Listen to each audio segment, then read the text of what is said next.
Hey guys, just wanted to make a little video today. Show you how to fish a baitcaster. There's a couple I'm going to show you on today, so we can really hammer down some basics. This is a new rod I actually got. It arrived yesterday in the mail, so I want to check it out. I got a Abu Revo X here, and this is a Lew's KVD 710 medium power, moderate action crankbait rod. So there's a couple parts of the baitcaster here. This is the tension knob right here, and this is the brake right here.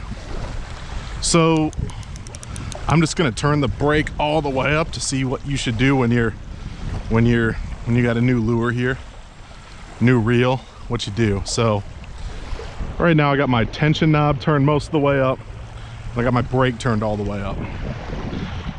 First thing that you want to do is when I hit the casting button here, the release, I want this tension knob right here to be set real low. Or not real low, but what I want is I want this lure to gently fall so that when it hits the water, it doesn't backlash. I'm actually going to turn it down just a smidge more. That's what we want right there. Maybe I'll check it one more time. I can even get a little bit more. Okay, I'm going to turn it just a hair down again. Bam, that's what we want right there. Gradually falls. When it hits the water, it doesn't backlash. Now I have this set all the way up for the brake. Okay, I know for a fact I'm gonna have to turn this down, but just for demonstration purposes. Now when we cast, we just want to have a smooth cast. We don't want to freaking whip it. We don't just want to snap our wrist. We don't just want to snap our forearm. We want a smooth, controlled cast, and that's called a sidearm cast. So here's what I'm gonna do. Now that probably went about 15 feet. Now this is a 710 rod, and this is a one of the reasons I love Abu is their reels are very castable. So I'll tell you, I know where this needs to be set, and if I'm not mistaken, I think there's 24 clicks on this reel. So I'm going to turn it down 2, and I'm going to cast again. Smooth sidearm cast. This time I probably got about 20 feet. So I'll go ahead and bring it in here, and I know that's still just set too high. So once I get it in here, I'm going to turn it down another 2 clicks.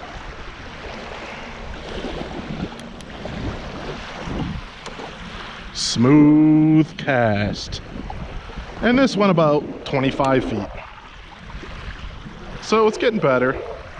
Now, one thing I'll say that is one of the reasons that you should use a bait caster is because you just get more accurate control of casting.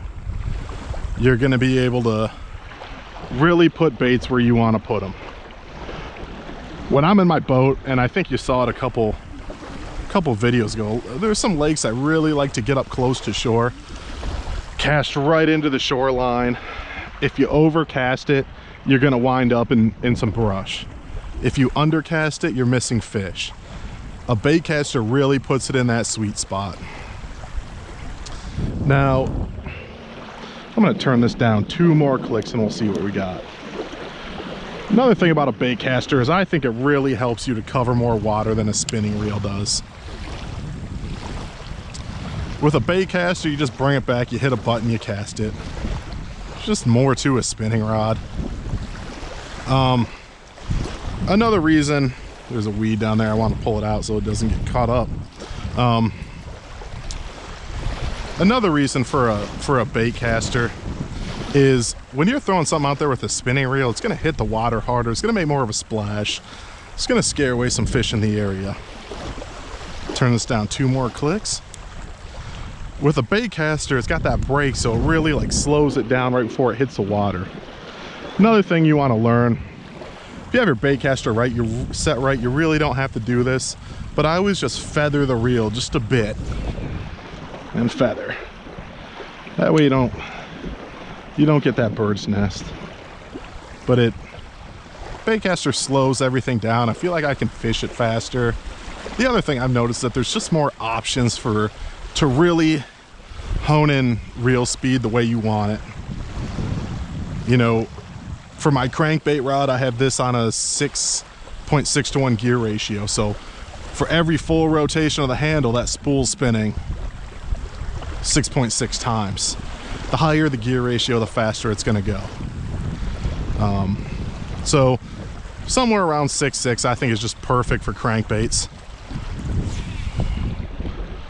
I did turn that down 2 more clicks.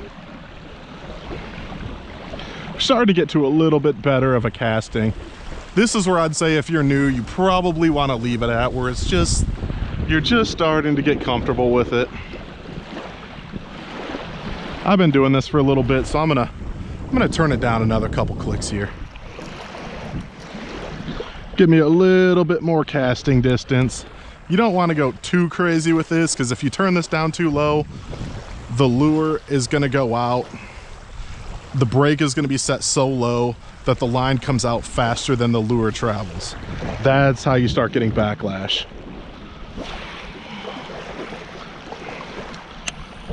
Now, I've told you some of the advantages for a bait caster.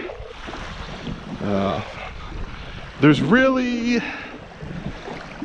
only a couple disadvantages, and I think that the advantages really outweigh the disadvantage. If you're casting into super windy conditions, today's not really ideal. It's a little windy. You're more apt to get backlash if you're throwing into a heavy wind like this. Now, the other thing that's a disadvantage is even if you have a heavier rod, if you're throwing something really heavy like swim baits, if I'm using a reel like this and it's really heavy, I'm probably gonna burn it out throwing some heavy swim bait out there. So if you're throwing heavier lures, you just need to make sure that you got a reel that can handle it. I throw some really heavy lures for muskie. I have a Shimano Tranx 400. It's built to throw things like that out there. You just got to make sure you have the right tool for the right job. But other than that, I hope this video is helpful to you. I hope that you can have some confidence to go out there and give it a try now, and just be patient with it. It takes a little while to really get the hang of. But when you get the hang of it, this is all that you're going to want to use. So just remember to get that brake set the way you want it, and get that tension knob set right. I showed you how to do both of them. That's the big thing. So tight lines, everybody.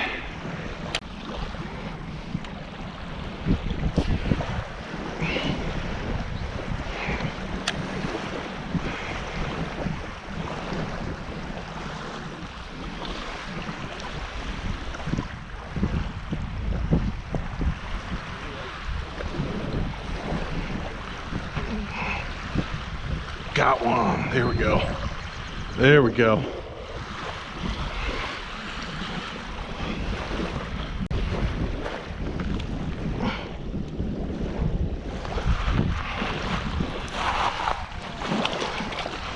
He's out.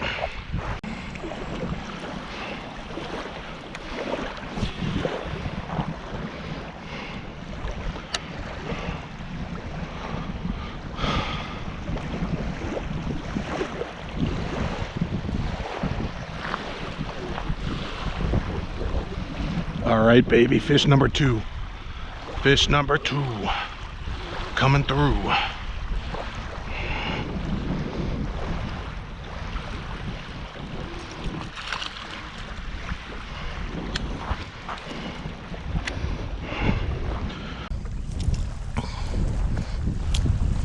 Hey there. How you doing?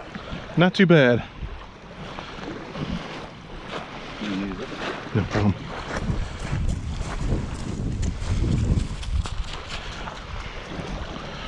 There we go.